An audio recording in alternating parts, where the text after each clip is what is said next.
নমস্কার বন্ধুরা, welcome to cricket and football hub. তো বন্ধুরা, তোমরা জানো গতকাল থেকে শুরু হয়ে গেছে আমাদের সকলের প্রিয় লিগ আইএসএল, যেখানে গতকালের ডবল হেডার ম্যাচের প্রথম ম্যাচে মুখোমুখি হয়েছিল মোহনবাগান ভার্সেস কেরালা ব্লাস্টার। অপর দিক দিয়ে দ্বিতীয় ম্যাচে মুখোমুখি হয়েছিল ইন্টারকাশি বনাম এফসি গোয়া। সেক্ষেত্রে এখানে সর্বপ্রথম প্রথম ম্যাচ তথা মোহনবাগান ভার্সেস কেরালা ব্লাস্টার্সের ম্যাচের বিষয় নিয়ে কিছু আলোচনা করলে, তো তোমরা জানো গতকাল অভিযান ম্যাচেই মোহনবাগান দল তারা কেরালা ব্লাস্টার্সের বিরুদ্ধে 2-0 গোলের ব্যবধানে জয় তুলে নিয়েছে। কোচ সার্জিও লোবেরার আন্ডারে মোহনবাগান দল তারা এই প্রথমবারের জন্য কোনো কম্পিটিটিভ টুর্নামেন্টে খেলতে নামলো এবং প্রথম ম্যাচেই কোচ সার্জিও লোবেরা তিনি কিন্তু সফলভাবেই নিজেকে প্রমাণও করলেন। এদিনের ম্যাচে দলের আপফ্রন্টে Jamie Maclaren, Dimitri Petratos, Robson Robinho এবং লিস্টন কোলাসোকে রেখে দল সাজান কোচ সার্জিও লোবেরা। তবে এই আপফ্রন্টের সবথেকে বেশি সারপ্রাইজিং বিষয়টা ছিল লিস্টন কোলাসোকে অ্যাজ এ রাইট উইঙ্গার হিসাবে ব্যবহার করা। তো কোচ সার্জিও লোবেরা মোহনবাগানের অনুশীলনে লিস্টন কোলাসোকে যে রাইট উইং পজিশনে ব্যবহার করছেন সেটা কিন্তু তোমাদের বহুদিন আগেই জানিয়ে দিয়েছিলাম। আর ঠিক সেই মতনভাবেই নিজের পরিকল্পনা অনুযায়ী কোচ সার্জিও লোবেরা তিনি কিন্তু লিস্টন কোলাসোকে প্রথম দিনের ম্যাচেই এক নতুন পজিশনে মাঠে নামান, যেটা কিন্তু একটা বড় সারপ্রাইজিং বিষয় ছিল গতকালের ম্যাচে সকল সমর্থকদের কাছে। আর তার প্রধান কারণ হচ্ছে লিস্টন কোলাসোকে শুধুমাত্র অ্যাজ এ লেফট উইঙ্গার হিসাবেই খেলতে দেখতে অভ্যস্ত। তো এই লিস্টন কোলাসো সে প্রথম দিনের ম্যাচে নতুন পজিশনে মোটামুটি ভালোই পারফরমেন্স করে দেখিয়েছে। তবে আবার সেটা যে খুব একটা আহামরি হয়েছে তেমনটা কিন্তু বলা যাবে না, কারণ একটা প্লেয়ার প্রথম থেকেই যে পজিশনে খেলে অভ্যস্ত, তো তাকে যদি হঠাৎ করে অন্য পজিশনে ব্যবহার করা হয় সেক্ষেত্রে সে কিন্তু সেই নতুন পজিশনটা অ্যাডাপ্ট করে নিতে একটু সময় নেবে, যেটা কিন্তু দেখা গেছে গতকালের খেলাতে লিস্টন কোলাসোর ক্ষেত্রেও। তবে আশা করব লিস্টন কোলাসো সে কোচ সার্জিও লোবেরার পরিকল্পনা অনুযায়ী নতুন পজিশনে নিজেকে দ্রুত মানিয়ে নেবে। তো এবার যদি রবসন রবিনোর পারফরমেন্সের কথা বলা যায়, সেক্ষেত্রে রবসন রবিনোকে তার নিজস্ব পজিশনেই গতকাল ব্যবহার করেছেন কোচ সার্জিও লোবেরা। আর রবসন রবিনো সে কিন্তু প্রথম দিনের ম্যাচেই যথেষ্ট নজরকাড়া পারফরমেন্সও কিন্তু করেছে এবং আশা করা যাচ্ছে আরও 2-3টে ম্যাচ করালে এই রবসন রবিনোর পা থেকে আমরা আরও বেটার ফুটবল দেখতে পাবো। তো এর পাশাপাশি জেমি ম্যাকলারেনের কথা বললে, মোহনবাগান দলের এই অজি তারকা স্ট্রাইকার সে কিন্তু বরাবরই গোল করতে ভালোবাসেন। আর ঠিক সেই মতনভাবেই গতকালের ম্যাচেও একটা দুর্দান্ত গোল করে মোহনবাগানকে 1-0 গোলে এগিয়ে দেয় এই জেমি ম্যাকলারেন। তবে আশা করব আগামীতে জেমি ম্যাকলারেন সে নিজেকে আরও ফাস্ট করে তুলবে এবং গোলের সমস্ত চান্সগুলোকে সে গোলে কনভার্ট করতে পারবে, কারণ এই মরশুমে লিগে কিন্তু ভুল করার কোনো জায়গা নেই, যার ফলে লিগের শেষে গোল ডিফারেন্সটা কিন্তু একটা মেন ফ্যাক্টর হয়ে দাঁড়াতে পারে চ্যাম্পিয়নশিপের খেতাবের লড়াইয়ে। সেক্ষেত্রে আশা করা যাচ্ছে কোচ সার্জিও লোবেরা তিনি জেমি ম্যাকলারেনকে আরও ভালোভাবে ট্রেন করবেন আগামী ম্যাচগুলোর জন্য। সো এবার ডিমিত্রি পেট্রাটসের পারফরমেন্সের বিচার করলে গত মরশুমে প্রায় বেঞ্চে বসেই কাটানোর পর এমন একটা সময় এসেছিল ডিমিত্রি পেট্রাটসের বিদায় প্রায় কিন্তু নিশ্চিত হয়ে গেছিল সবুজ মেরুন দল থেকে। তবে শেষ পর্যন্ত গিয়ে এই মরশুমের জন্যও মোহনবাগান দলেই রাখা হয় ডিমিত্রি পেট্রাটসকে। আর এই ডিমিত্রি পেট্রাটসের পারফরমেন্সের গ্রাফটা ডাউন হওয়ার জন্য সে যে সকল সমর্থক মহলের কাছে বেশ ভারী হয়ে উঠেছিল সেটা কিন্তু ডিমিত্রি পেট্রাটস সে নিজেও বেশ খানিকটা ইঙ্গিত করতে পারছিল, যার কারণে এই মরশুমের অর্ধেক সময়ের মধ্যে নিজেকে প্রমাণ করার জন্য কোচ সার্জিও লোবেরার তত্ত্বাবধানে অনুশীলন মাঠে নিজেকে উজাড় করে দেওয়ার মনস্থির করেন মোহনবাগান সমর্থকদের এই প্রিয় অজি তারকা ডিমিত্রি পেট্রাটস। আর ডিমিত্রি পেট্রাটসের সেই কঠোর অনুশীলন থেকে প্রাপ্তি নির্যাসের ঝলক সেটা কিন্তু গতকালের ম্যাচে সামান্য দেখা গেল ডিমিত্রি পেট্রাটসের পারফরমেন্সে। গতকালের ম্যাচে যতটুকু সময় ডিমিত্রি পেট্রাটস মাঠের মধ্যে ছিল ততটুকু সময় সে কিন্তু নিজেকে প্রমাণ করার চেষ্টায় লেগেছিল, সেটা কিন্তু তার পারফরমেন্স দেখে স্পষ্ট। ইভেন গতকাল জেমি ম্যাকলারেনের গোলের অ্যাসিস্টটাও কিন্তু করেছে সেই ডিমিত্রি পেট্রাটস। তবে ডিমিত্রিকে পুরনো ছন্দে ফেরাতে হলে তার পা থেকে কিন্তু গোলের প্রয়োজন, কারণ আমরা এর আগেও দেখে এসেছি ডিমিত্রি পেট্রাটস সে গোল পেলে তার পারফরমেন্সের গ্রাফটা আরও বেশ খানিকটা বেড়ে ওঠে, যার ফলে আশা করব কোচ সার্জিও লোবেরা তিনি ডিমিত্রি পেট্রাটসকে আরও নিখুঁতভাবে ব্যবহার করবেন এবং ডিমিত্রি পেট্রাটস সেও ম্যাচের মধ্যে নিজের সেরাটা উজাড় করে দিয়ে আবারও নিজের পুরনো ছন্দে সে কামব্যাক করতে পারবেন। তো এই ছিল গতকালের ম্যাচে মোহনবাগান দলের আপফ্রন্টের প্লেয়ারদের পারফরমেন্সের বিচার। তো এবার যদি গতকালের ম্যাচে মোহনবাগান দলের ডিফেন্স লাইনের পারফরমেন্সের কথা বলা যায়, সেক্ষেত্রে গতকালের ম্যাচে মোহনবাগান দলের ডিফেন্স লাইনও কিন্তু বেশ অনবদ্য ছিল। বিশেষ করে মোহনবাগান দলের তরুণ ডিফেন্ডার তেকচাম অভিষেক সিং সে কিন্তু গতকালের ম্যাচে অ্যাজ এ রাইট ব্যাক এবং লেফট ব্যাক উভয় পজিশনেই নিজেকে উজাড় করে দিয়েছিল। আর তেকচাম অভিষেক সিংয়ের পারফরমেন্স দেখে কিন্তু এটা নিশ্চিত শুভাশিস বোস এবং আমায় রানাওয়াডে এই দুজনকেই কিন্তু এবার যথেষ্ট চ্যালেঞ্জ ছুড়ে দিতে চলেছে মোহনবাগান দলের এই তরুণ ডিফেন্ডার। তো এই তেকচাম অভিষেক সিংয়ের পাশাপাশি আমায় রানাওয়াডে এবং মেহতাব সিং এরা দুজনেও কিন্তু গতকালের ম্যাচে যথেষ্ট ভরসাযোগ্য পারফরমেন্স করেছে। তবে গতকালের ম্যাচে দলের ক্যাপ্টেন শুভাশিস বোসের পারফরমেন্স যে খুব একটা আহামরি হয়েছে তেমনটা কিন্তু বলা যাবে না। তো ওভারঅল দেখতে গেলে গতকালের ম্যাচ থেকে জোড়া গোলের পাশাপাশি 3 পয়েন্ট এসেছে, এটাই কিন্তু পজিটিভ দিক।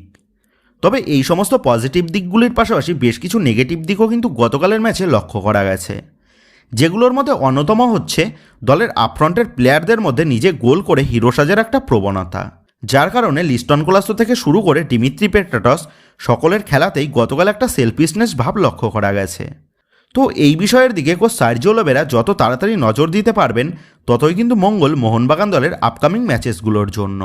এবং এর পাশাপাশি গতকালের ম্যাচে মোহনবাগান দলের মিডফিল্ড এবং ডিফেন্সের মধ্যে একটু তালমিলের অভাবও কিন্তু দেখা গেছে।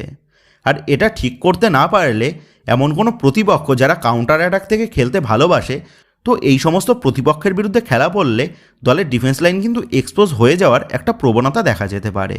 তবে সব মিলিয়ে বলা চলে কোনো দলই কিন্তু প্রথম ম্যাচে 100% কারেক্ট পারফরমেন্স উপহার দিতে পারে না।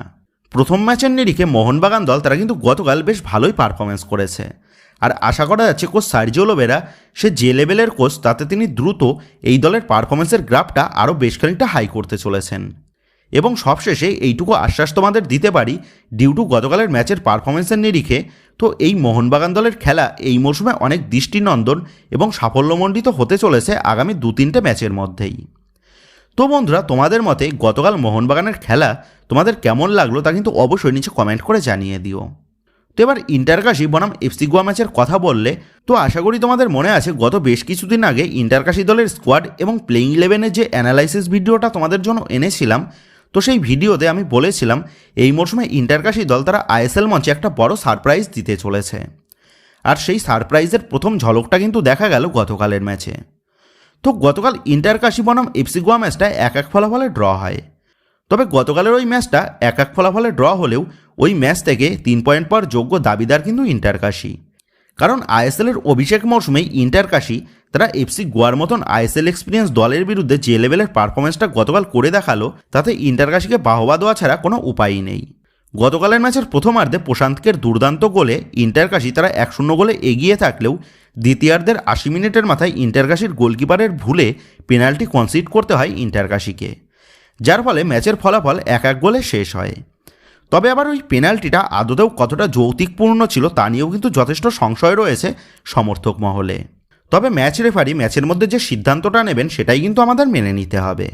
আর গতকালের ম্যাচে ইন্টারকাশি দলের পারফরমেন্স দেখে এটা কিন্তু বলাই যায় আইএসএল মঞ্চে এবার কিন্তু ইন্টারকাশি দল তারা বড় বড় দলের ঘুম ওড়াতে চলেছে।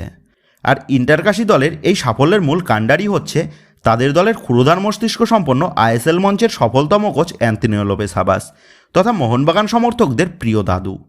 তো গত 1 মরশুম আগে মোহনবাগানকে লিগ শিল্ড চ্যাম্পিয়ন করানোর পর অ্যান্তোনিও লোপেস হাবাস তিনি কিন্তু মোহনবাগান দলের সাথেই কন্টিনিউ করতে চাইলেও মোহনবাগান ম্যানেজমেন্ট তারা কিন্তু কোচ অ্যান্তোনিও লোপেস হাবাসকে দলে ধরে রাখেনি, যার কারণে হাবাস সে কিন্তু গতকালের ম্যাচে তার দলের পারফরমেন্স দেখিয়ে মোহনবাগান সহ বাকি দলগুলোকে এতটা হুঁশিয়ার কিন্তু করে গেল যে তারা আইএসএল মঞ্চে ইতিহাস তৈরি করতে প্রস্তুত হয়ে মাঠে নেমেছে। আর বিশেষ করে কোচ অ্যান্তোনিও লোপেস হাবাস তিনি কিন্তু মোহনবাগানের বিরুদ্ধের ম্যাচে নিজের সর্বস্ব দিয়ে চেষ্টা চালাবেন মোহনবাগানকে হারিয়ে মোহনবাগান ম্যানেজমেন্টের সামনে নিজেকে সেরা প্রমাণ করতে, যার ফলে ডার্বি ম্যাচের মতনই এই ইন্টারকাশির ম্যাচটাও যে কোচ সার্জিও লোবেরার কাছে একটা বড় চ্যালেঞ্জিং ম্যাচ হতে চলেছে তা কিন্তু এখন থেকেই বলে দেওয়া যায়। তো যাই হোক, এবার সর্বশেষ আপডেটটা বেরিয়ে আসছে আইএসএল নিয়ে। তো গতকালই তোমাদের জানিয়ে দিয়েছিলাম চার্চিল ব্রাদার্স তারা ফেডারেশনের কাছে গত কয়েকদিন আগে দাবি জানায় এই মরশুমে তাদের আইএসএলে খেলতে নিতে হবে। তবে চার্চিল ব্রাদার্সের তরফ থেকে এমন আবেদনের পর আইএসএলের সমস্ত ম্যানেজমেন্টই ফেডারেশনের কাছে জানায় এই মরশুমে যেন চার্চিল ব্রাদার্সকে কোনো মতে লিগে না নেওয়া হয়। তো ক্লাবগুলোর মতামত নিয়ে এবং চলতি মরশুমের লিগের কথা মাথায় রেখে প্লাস সমস্ত অফিসিয়াল রুলসের নিরিখে ফেডারেশনের তরফ থেকে চার্চিল ব্রাদার্সের এই দাবিকে নাকচ করে দেওয়া হয়। তবে গত পরশু রাতে এই ঘটনাকে কেন্দ্র করে এক নতুন মোড় কিন্তু সৃষ্টি হয়। যে চার্চিল ব্রাদার্সকে আইএসএলে খেলতে না নেওয়ার জন্য ফেডারেশনের কাছে চিঠি দিয়েছিল ক্লাব জোট, তো তো সেই ক্লাব জোটেরই দুই গুরুত্বপূর্ণ ক্লাব তথা এফসি গোয়া এবং এফসি দিল্লি তারা গতকাল ফেডারেশনের কাছে নতুন এক চিঠি লিখে জানায় চার্চিল ব্রাদার্সকে এই মৌসুমে আইএসএলে নেওয়ার জন্য। আর এর পাশাপাশি আরও যেমনটা জানা গেছে, এই দুই ক্লাবের পাশাপাশি আইএসএলের আরও বেশ কিছু ক্লাব তারা কিন্তু ফেডারেশনের কাছে এই একই চিঠি পাঠাতে চলেছে। সেক্ষেত্রে আইএসএল শুরু হওয়ার ঠিক আগের দিন ক্লাব জোটেদের তরফ থেকে নেওয়া এই সিদ্ধান্তের কারণে রীতিমতন কিন্তু সমস্যায় পড়েছে ফেডারেশন। তবে এখানেই শেষ নয়। চলতি মৌসুমের আইএসএল চালানোর জন্য যে 3 সদস্যের ম্যানেজিং কমিটি তৈরি করা হয়েছিল, তো সেই 3 সদস্যের মধ্যে ছিল এফসি গোয়া এবং এফসি দিল্লির 2 প্রতিনিধি। আর সেই দুজনই কিন্তু ফেডারেশনের কাছে চার্চিল ব্রাদার্সকে চলতি মৌসুমের আইএসএলে অন্তর্ভুক্তি করার চিঠি পাঠিয়ে তারা দুজনেই আইএসএলের ম্যানেজিং কমিটির পদ থেকে রিজাইন দিয়ে দেয়। এবং এর পাশাপাশি আরও যেমনটা জানা গেছে, এফসি গোয়ার তরফ থেকে রবি পুষ্কর এবং দিল্লি এফসির তরফ থেকে ধ্রুব সুদ তারা দুজনেই ফেডারেশনের কাছে জানিয়েছে যে এই দুই ক্লাব তারা ফেডারেশনকে আইএসএল খেলার জন্য 1 কোটি টাকা করে দেবে না। অর্থাৎ যে 1 কোটি টাকা সমস্ত ক্লাবদের কাছে চাওয়া হয়েছিল লিগ চালানোর জন্য, এবং ক্লাবগুলোর তরফ থেকে সেই 1 কোটি টাকা করে দেওয়ারও কিন্তু আশ্বাস দেওয়া হয়েছিল। এবং এর পাশাপাশি আরও যেমনটা জানা গেছে, আইএসএলের বাকি সমস্ত দলগুলোর কর্মকর্তারা তারা কিন্তু এখনও পর্যন্ত আইএসএলের গভর্নর কাউন্সিল তৈরির জন্য যে চ্যাটারে রয়েছে সেই চ্যাটারে এখনও পর্যন্ত সই করার সম্মতি জানাচ্ছে না, যার ফলে বিভিন্ন বাধা বিপত্তি কাটানোর পর চলতি মৌসুমের আইএসএলের বল মাঠে গড়ালেও চলতি মৌসুমের লিগ সম্পন্ন হওয়ার বিষয় নিয়ে একটা সংশয়ের কালোমেঘ কিন্তু নতুন করে সৃষ্টি হয়ে উঠেছে।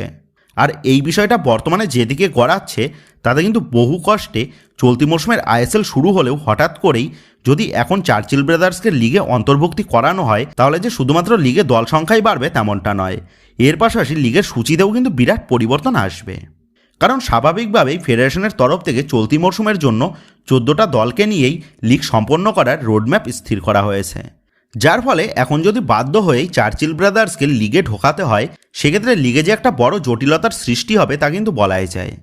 যার কারণে শেষ পর্যন্ত গিয়ে চলতি মৌসুমের লিগ কমপ্লিট করার বিষয় নিয়েও একটা বড়সড় সংশয়ের কিন্তু সৃষ্টি হবে। আর এমনটা হলে এটা যে ভারতীয় ফুটবলের জন্য একটা খারাপ সংবাদের পাশাপাশি একটা হাস্যকর পরিস্থিতিও যে তৈরি হয়ে যাবে তা বলাই যায়। কারণ এক লিগ থেকে কখনোই 2টো দল তারা চ্যাম্পিয়নের তকমা নিয়ে আপার লিগে প্রমোট হতে পারে না, এমন নিদর্শন কিন্তু বিশ্ব ফুটবলের কোনো লিগেও দেখা যায়নি।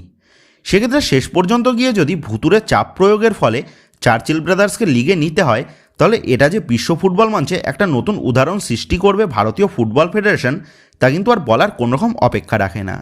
তো এমনিতেই বিশ্ব ফুটবল মঞ্চে ভারতীয় ফুটবল খুব বেশি পরিচিত নয়, তবে যদি লিগ চালু হওয়ার পর নতুন করে আরও এক দলকে লিগে জায়গা দেওয়া হয়, তাহলে এই ঘটনার জন্য ভারতীয় ফুটবল কিন্তু বিশ্বমঞ্চে বেশ পরিচিতি লাভ করবে।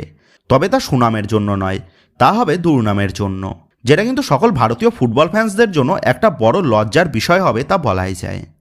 সেক্ষেত্রে এখন এটাই দেখার বিষয় হবে এই চার্চিল ব্রাদার্সের গজিয়ে ওঠা নতুন শখকে দামানোর জন্য ফেডারেশনের তরফ থেকে কোন পদ্ধতি অবলম্বন করা হয়, নাকি শেষ পর্যন্ত গিয়ে চার্চিল ব্রাদার্সকে এই মৌসুমের আইএসএল মঞ্চে সুযোগ দিয়ে বিশ্ব ফুটবলে একটা নতুন নিদর্শন সৃষ্টি করে আমাদের অকল্যাণবাবুর কার্যকর সমিতি। তো যাই হোক, এবার একটা ছোট্ট আবেদন আমার তরফ থেকে, আর সেই আবেদনটা হচ্ছে আইএসএলের লাইভ লিঙ্ক নিয়ে। তো গতকালের ভিডিওতেই আমরা তোমাদের জানিয়েছিলাম চলতি মৌসুমের আইএসএলের গুরুত্বপূর্ণ ম্যাচগুলো তোমাদের ফ্রিতে দেখার ব্যবস্থা করে দেব, আর সেই মতনভাবেই গতকালের ম্যাচের একাধিক ম্যাচ লিঙ্কও কিন্তু আমি তোমাদের প্রোভাইড করেছি।